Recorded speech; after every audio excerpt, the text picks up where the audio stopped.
ख्वाहिश से नहीं गिरते फूल झोली में, वक्त की शाख को मेरे दोस्त हिलाना होगा।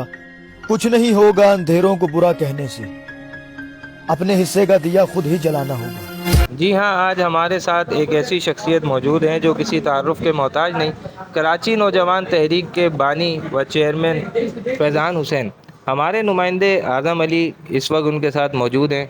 आइए इनकी तहरीक के बारे में फैज़ान हुसैन साहब की ज़बानी सुनते हैं। को मैं इस टाइम मौजूद हूँ फैज़ान हुसैन भाई के साथ। कराची नौजवान तहरीक के चेयरमैन है और कराची नौजवान फाउंडेशन के भी फाउंडर है। हमने तंजीमी हवाले से तो बहुत सारी जगह इनको देखा कि ये अपना लाएमल दिखाते हैं कि हम बात कर रहे हैं। आज हम इनसे फाउंडेशन के हवाले से ही बात करेंगे। अस्सलाम वालेकुम फैज़ान। अच्छा फैज़ान में कराची नौजवान फाउंडेशन जो है वो किस तरह काम स्टार्ट करेगी? मैंने सुना कि आपने एक जगह ये बात की कि जी हम स्कूल्स और मेडिकल पे काम करना चाहते हैं, तो पहले स्कूल पे आएंगे या मेडिकल फील्ड पे काम करेंगे? पहले स्कूल की तरफ जाएंगे। अच्छा, स्कूल की तरफ जाएंगे हम, क्योंकि आपके सामने यहाँ पे बहुत सारे गवर्नमेंट स्कूल और गवर्नमेंट कॉलेजेस की हालत आपको पता है कि ना टीचर्स हैं। टीचर्स तो खैर घरों पे हैं, जैसे अभी मैंने आपके एक मीडिया के प्लेटफॉर्म के ऊपर एक बात ये कही थी कि हमें हराम खाने की जैसे कि आदत पड़ गई है कि स्कूल में सर नहीं है, कॉलेज में सर नहीं है। मैंने जिस कॉलेज से इंटर किया है और इत्तेफाक से वो मेरे बिल्कुल घर के जस्ट अपोजिट है, तो उसका हालत ये है कि उसमें ना फ़ैन है, वॉशरूम तक के दरवाजे नहीं है, क्लास के दरवाजे नहीं है, गैलरी ओपन है सारी। तो ना अब वहाँ पे ऐसा तो नहीं है कि स्टाफ नहीं होगा, उस कॉलेज का कोई स्टाफ तो होगा ना। उसके ऊपर ऐसी बात है, गवर्नमेंट के रिकॉर्ड के अंदर वो कॉलेज है, तो कॉलेज के अंदर प्रिंसिपल भी होगा, टीचर्स भी होंगे, स्वीपर भी होगा, चौकीदार भी होगा। वो कहाँ है?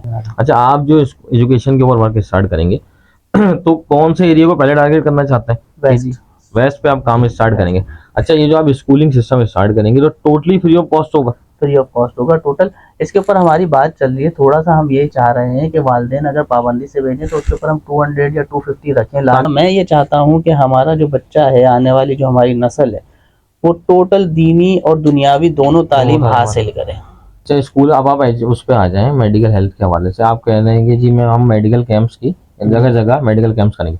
बहुत सारी एनजीओस हैं और बहुत सारे प्लेटफॉर्म ऐसे हैं जो रूटीन्स में ये सारे काम करते हैं। अगर मेडिकल कैंप लगाने के बेहतर आप हॉस्पिटल या डिस्पेंसरी की तरफ चले जाएं, जहाँ लोगों को पता हो कि यार मैंने 50 रुपये या 100 रुपये देने चार्जेस है, मुझे डॉक्टर भी अच्छा मिल जाएगा, मेडिसिन भी अवेल हो जाएंगी। तो इस तरह का सिस्टम। बात नॉर्थ कराची सेक्टर 5L के अंदर एक बहुत बड़ा ग्राउंड है, रकबा तकरीबन मेरे ख्याल से 2 एकड़ के करीब होगा।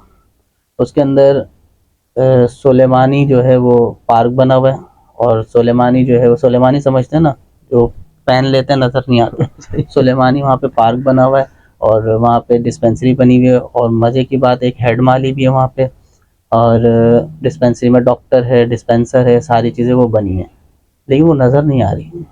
तो इसका मतलब ये है कि 2 नंबर ही कहाँ से शुरू हो रही है? डिपार्टमेंट खुद कर रहा है ना। अच्छा, चेक एंड बैलेंस ही नहीं है। हाँ, जैसे हम माजत के साथ गधे घोड़ों की तरह बस जैसे जो चला रहा है चल रहा है।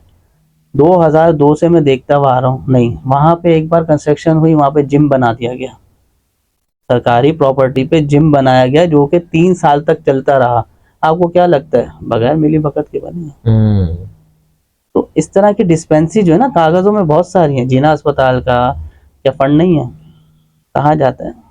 आपको क्या लगता है जो हर एरिया के अंदर है ना, ये आप मैप उठाकर चेक कर लीजिएगा, आप KMC की DMC की हिस्ट्री में चले जाएं, अब आपको हर जगह पे नजर आएगा कि हर एरिया में एक डिस्पेंसरी बनी हुई है गवर्नमेंट की। हाँ, लोग सही, ठीक है, लेकिन वो सुलेमानी है। सही, उसका पैसा कहाँ जा रहा है?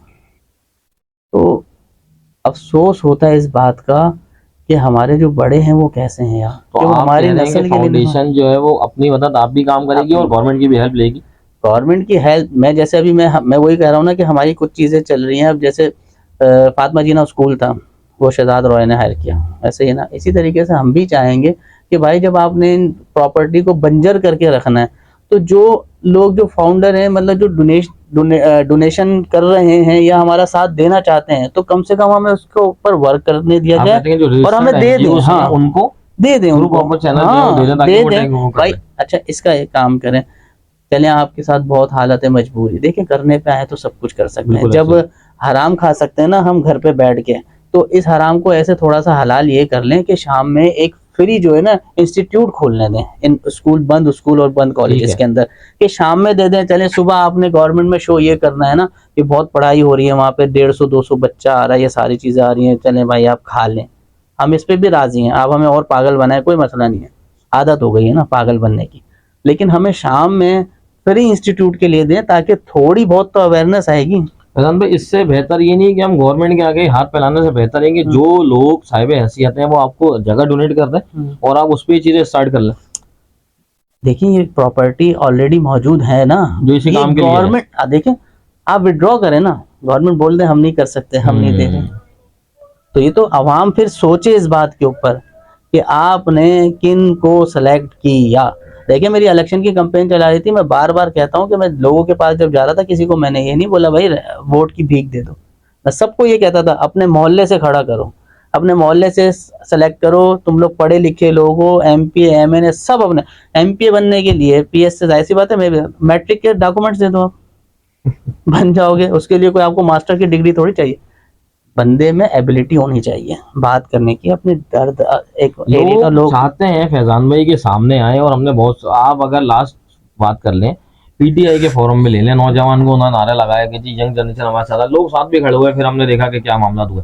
तो रास्ते बढ़ते तो हैं, लोग चाहते हैं हम आगे बढ़े और आगे बढ़ने की कोशिश भी करते हैं, लेकिन वो डिस्ट्रैक्ट हो जाते हैं, वो आगे जाकर उनको नजर आ रहा होता है कि यार हम मजे लग गए, अब तो इधर से पैसा कमा लूंगा, ये कर लूंगा। तो उन चीजों को कैसे मैनेज करेंगे, क्योंकि आप फाउंडेशन भी रन कर रहे हैं और तंजीमी मामला भी साथ साथ लेके चल रहे जब हैं। इंसान ये बात सोच ले ना कि मेरे पास इक़्तिदार होना चाहिए, मैं पार्टी के अंदर जो है ये मेरा ओहदा होना चाहिए, जब इस तरीके से सब सोच लेता है, फूट तब पड़ता है। देखे ना, अगर सहाबाओं का भी रहा कि सबने जो है वो भेड़ बकरियां जो है उनको चलाया, एक ट्रैक के अंदर चलाया, ये मैसेज है आपके लिए कि सबको जोड़ के रखा। आप देखिएगा कहीं पर भी आपको ऐसा नजर नहीं आएगा कि भेड़े एक लाइन पे नहीं चल रही, बकरियां एक लाइन पे नहीं चल रही, बिल्कुल उनको जोड़ के रखा, उनमें सेंस दिया एक। अच्छा, हमारे यहाँ पे देखें, हमारी एक हिस्ट्री तो है ना, हमारी इस्लामी एक हिस्ट्री है, उसके अंदर कभी ऐसा नहीं हुआ कि नबी पाक सल्लल्लाहु अलैहि वसल्लम के दौर में भी, सहाबा के दौर में भी, कि किसी ने ये बोला हो कि मैं ऐसा बन जाऊँ, मैं वैसा बन जाऊँ। हज़रत उमर फारूक रज़ी अल्लाह ताला अन्हो जो है, उनकी एक बहुत सारी जिंदा मिसालें हैं कि लोग उनसे आते थे मिलने के लिए तो बोलते थे तुम्हारे अमीरुल मोमिनीन का है, कहा वो फर्श पे लेटे हुए पत्थर का तकिया लगा के सोते थे, क्यों? वजह इक़्तिदार का नशा नहीं था। तो देखें आज हम बात भी कर रहे हैं और देखें वो कहाँ पर हैं। अच्छा फैजान भाई, बीच में हमने कहीं ये सुना कि किसी ने आपको ये बोला कि जी आपने कराची नौजवान तहरीक के नाम से तहरीक स्टार्ट करी है, तो इसको सिंध नौजवान तहरीक कर लें या पाकिस्तान नौजवान तहरीक कर लें, क्योंकि आप जब आगे बढ़ेंगे तो जाहिर सी बात है कराची में तो काम नहीं करेंगे, फिर आगे बढ़ना पड़ेगा, तो इसके बारे में क्या कहते हैं? देखें, हमने इसको रजिस्टर्ड जो करवाई है वो कराची नौजवान पार्टी के नाम से करवाई है, ठीक है। हमने स्टार्ट की थी तहरीक के नाम से, लेकिन जाहिर सी बात है कुछ इलेक्शन कमीशन के इशूज थे, हाँ, कुछ क्लॉज है जिसमें नाम चेंज करने पड़े, तो हमें पार्टी उसमें जो है ना एडिशन करना पड़ा। दूसरा, हमारा काम टोटल पाकिस्तान में होगा इंशाल्लाह। अभी जैसे हमारा हैदराबाद में चल रहा है, हैदराबाद में हमने ऑफिस के लिए कहा है, मीरपुर खास से दोस्तों ने, टंडो आदम से और लाड़काना से, ऐसी बहुत सारे सखर की कोई यूथ है हमारी। हम जो काम करेंगे ना वो कॉलेज यूनिवर्सिटी के लड़कों के ही जरिए काम करेंगे, ठीक है। अब जाहिर सी बात है जो सीनियर लोग हैं, जिनका एक जाहिर सी बात है एक्सपीरियंस रहा है, उन लोगों को हम जो मोहल्ले की कमेटियां बनाएंगे ना, उसको बुजुर्ग कमेटी में डालेंगे, मोहल्ले कमेटी के अंदर, ताकि जाहिर सी बात है बाशऊर लोग होंगे, बात करने में आसानी। जाहिर सी बात है आपको पता तकलीफें तो बहुत आनी है। और मैंने कल भी ये कहा जब हम स्पीच कर रहे थे, तो मैंने देखा हमारा जो फ्लैग है उसके अंदर वाइट कलर है अमन का, मैंने कहा, और ये जो अबाबील है ना, ये बुलंदी है, बुलंदी पे रहने वाला सबसे छोटे साइज के अंदर सबसे बड़ा बुलंद परिंदा जो है वो अबाबील है। और मैंने लाल कलर जो इसमें है, मैंने ये देखो कुर्बानी का है। अच्छा फैजान भाई, मुझे ये आप एक मैसेज ये दें कि लोग आपको नहीं जानते, सही है, कुछ लोगों के अलावा बहुत सारे पूरे कराची में लोग नहीं जानते, तो या मुझे बता फैजान हुसैन बेसिकली खुद क्या चीज़ है? अच्छा, मतलब मैं अपना काम बताऊं या हाँ, अपने बारे में बताया ताकि लोगों को पता लगे कि फैजान हुसैन एक बंदा है जिसने तहरीक स्टार्ट कर ली, फाउंडेशन स्टार्ट कर ली, तो आगे कैसे, ये बंदा क्या था, बैकग्राउंड क्या था और यहाँ तक कैसे पहुंचे, कैसे सोचा सारी चीजें? हाँ ये है, मैं वही कहूँगा कि मैं तो सिर्फ हल्का सा स्टेप उठाया, बाकी लोग जुड़ते गए, ये सारी चीज़ें। बेसिकली मेरा काम कंस्ट्रक्शन से, मैं बिल्डर एंड डेवलपर्स के नाम से जाना जाता हूँ। और फैमिली बैकग्राउंड जो है वो मेरे वाले साहब सहाफ़त से थे, डॉन अखबार में थे, फिर ईमान अखबार था, खबर अखबार था, इसमें काफ़ी उनकी जो वो सर्विस रही 32 ईयर्स, तो उनका सिर्फ डॉन में रहा। तो इसी हिसाब से फैमिली बैकग्राउंड तो यही था। दूसरा मेरा एक प्रोजेक्ट है सरजानी के अंदर, वहाँ पे ज़्यादातर मेरे पास जो लोग आए ना वो मसाइल के लिए आए। तो यहाँ से मैंने आपको कहा पहले भी कि मैं खुद साख्ता तौर पे इस फील्ड में नहीं आया। देखें ना, मेरा सियासी वाबस्तगी रही है ना, मुझे सियासत आती है ना कुछ, लेकिन मुझे लोगों ने कहा कि फरहान भाई आप खड़े हो, तो मुझे उन्होंने कंटेस्ट जो किया मैंने इलेक्शन में, लोगों की डिमांड सर, नौजवान के लिए एक छोटी सी कोई पैगाम आप देना चाहें कराची के नौजवानों के मैं लिए? नौजवानों के लिए यही पैगाम दूंगा कि अभी उनके पास ये प्लेटफार्म है, अगर अपने घर वालों पे, अपने ऊपर और आने वाली नस्लों के लिए अगर कुछ कर सकते हो तो हक के साथ खड़े हो, अपने एरियाज़ के अंदर काम करो। ये फालतू की बैठक है, हर चीज़ छोड़ दो, अपने घर को, अपने मोहल्लों को, अपने बीवी बच्चों को और आने वाले नस्ल के लिए काम कर जाओ कुछ हक और सच के साथ। और दूसरी बात ये, अल्लाह से जुड़ो, अल्लाह के अहकामात को जानो, शरीयत की तरफ जाओ, अल्लाह ताला हमारी मदद करेगा, हर हिसाब से मदद करेगा।